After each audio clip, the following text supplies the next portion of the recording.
Good morning, everybody. The topic for today is the body wall of Ascaris. Body wall of Ascaris is made up of three layers: an outer cuticle, a middle epidermis, and an inner layer of longitudinal muscles lining the body cavity. The cuticle is a thick, tough,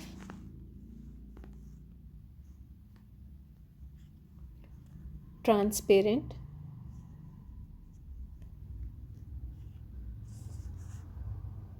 and glossy layer secreted by the underlying epidermis and continuous with the cuticular lining of pharynx and rectum. In the young worm, it is shed off or molted to permit growth. Under light microscope, four distinct layers of different chemical composition and different structural arrangements can be identified in the cuticle. A fifth lipid layer has also been observed. The 5 layers of cuticle are as follows. The first is the lipoid layer. It is in the form of a thin osmophilic membrane about 1000 angstrom thick. The cortical or cortex layer consists of a dense material or keratin resistant to the digestive juices of the host.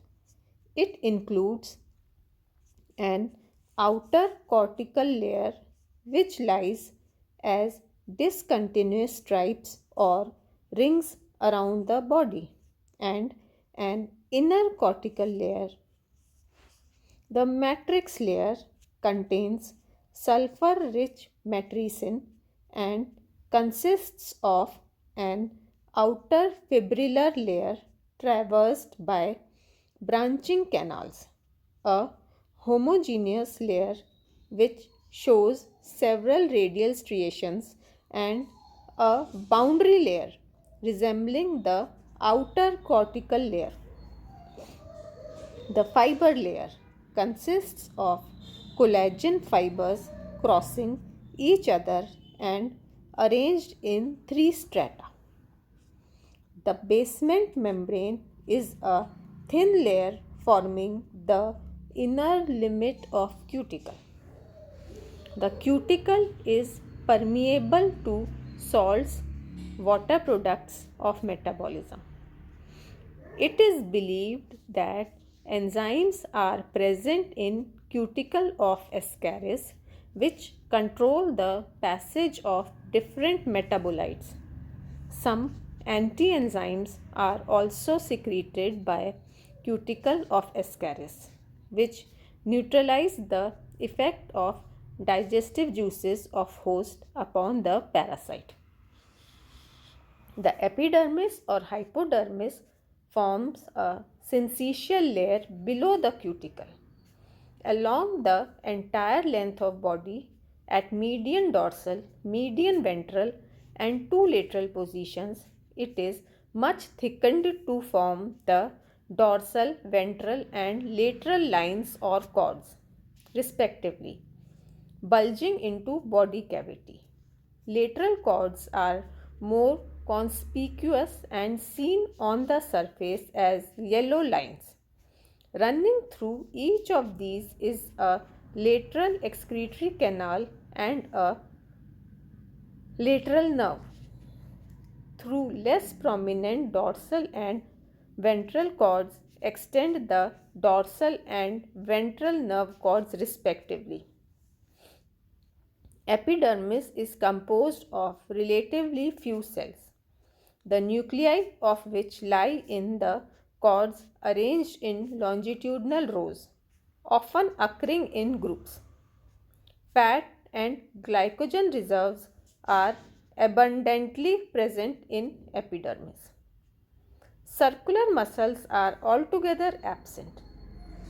Longitudinal muscles form a single layer of spindle-shaped cells beneath epidermis and lining the body cavity. Being interrupted at four places by longitudinal epidermal cords, the muscle layer is divided in four longitudinal columns or strips, two dorsolateral and two ventrolateral. Each column contains about 150 muscle cells. Number and disposition of muscle cells in nematodes forms a basis for identification of the species. Each muscle cell possesses two distinct portions: a fibrillar contractile muscular portion lying lengthwise against the epidermis and a granular non-contractile protoplasmic portion projecting into body cavity. Muscular portion contains longitudinal contractile fibers arranged at intervals. It also has fibers for attachment to cuticle. Non-contractile protoplasmic portion contains non-contractile supporting fibers and a nucleus and gives out at its free surface one or more neuromuscular processes or muscle tails. Muscle tails of all the cells of two dorsolateral columns are ultimately connected with dorsal nerve cord, while those of two ventrolateral columns are connected with ventral nerve cord. Electron microscopy has shown that muscle tails are cellular extensions which form synapses on the motor nerves of dorsal and ventral nerve cords.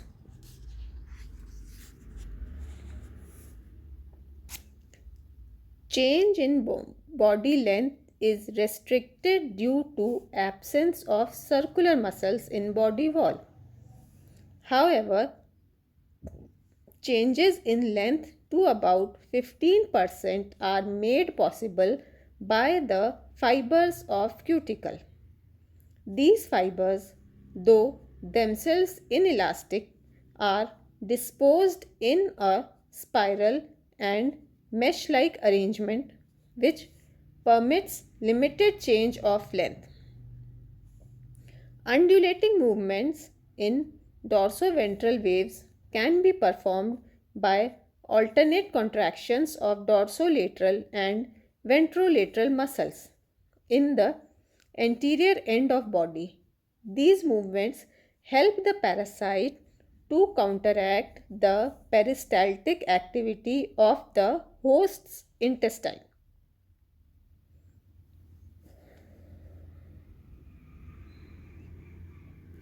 Body cavity or pseudocoel between body wall and visceral organs is a spacious fluid-filled cavity. This cavity is not true coelom, as it is not lined by coelomic epithelium. It has no relation with reproductive and excretory organs. It develops from blastocoel, that is between mesoderm and endoderm of embryo. This body cavity is referred to as pseudocoel or false coelom. Pseudocoel of Ascaris contains 5 giant stellate mesenchymal cells known as pseudocoelomocytes occupying fixed positions.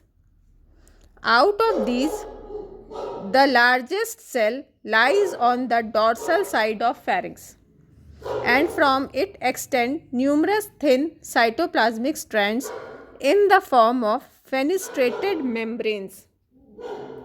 These membranes cross the cavity at various places and form delicate layers over the visceral organs and muscles of body wall. Remaining stellate giant cells occur in the anterior third of the body, two in relation with each lateral epidermal cord. In fact, pseudocoelom is a large intracellular space formed by the union of these coelomocytes. Pseudocele is filled with an odorous protein-rich fluid. The perienteric or pseudocoelomic fluid, which serves for transportation of metabolites and keeps the body distended. It is composed of about 93% water and the rest of it is in the form of solids including proteins, glucose, non-protein nitrogenous substances, sodium chloride and phosphate.